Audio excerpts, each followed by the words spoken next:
Oui, c'est pour savoir quels sont les comportements adoptés afin de pouvoir éviter la dengue. Merci beaucoup pour votre question. Merci. Voilà. Je remercie M. Michel pour la question.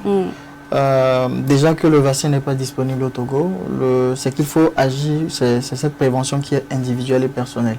Donc déjà, c'est de lutter contre ces vecteurs-là, ces moustiques qui vont nous transmettre la maladie. Donc, au niveau, ne pas garder leur habitat près de chez nous. Donc, tout ce qui est flaque d'eau, tout ce qui est les pneus ouverts, les boîtes de conserve ouvertes qui vont garder de l'eau, ce sont des endroits où des gîtes en fait lavés pour ces moustiques. Enfin, tout ce qui peut générer des moustiques. Il faut s'en débarrasser. Et l'autre côté, il faudra utiliser des insecticides répulsifs pour pouvoir chasser ces moustiques-là qui sont déjà présents.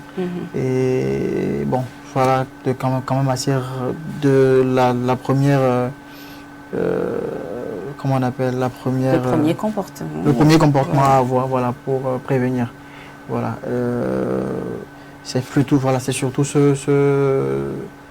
côté à agir contre le vecteur. Voilà. Alors tout à l'heure, on parlait donc de la transmission interhumaine. La réponse n'était pas terminée. On peut revenir un peu là-dessus. Oui, on parlait je vous parlais tout à l'heure de la transmission verticale entre la mère et le fœtus. L'autre, c'est la transmission sexuelle qui a été notifiée en Espagne en 2019 et en Corée du Nord en 2013. Donc de façon, voilà, c'est ce genre de transmission interhumaine qu'on a déjà pour le moment dans la littérature. D'accord.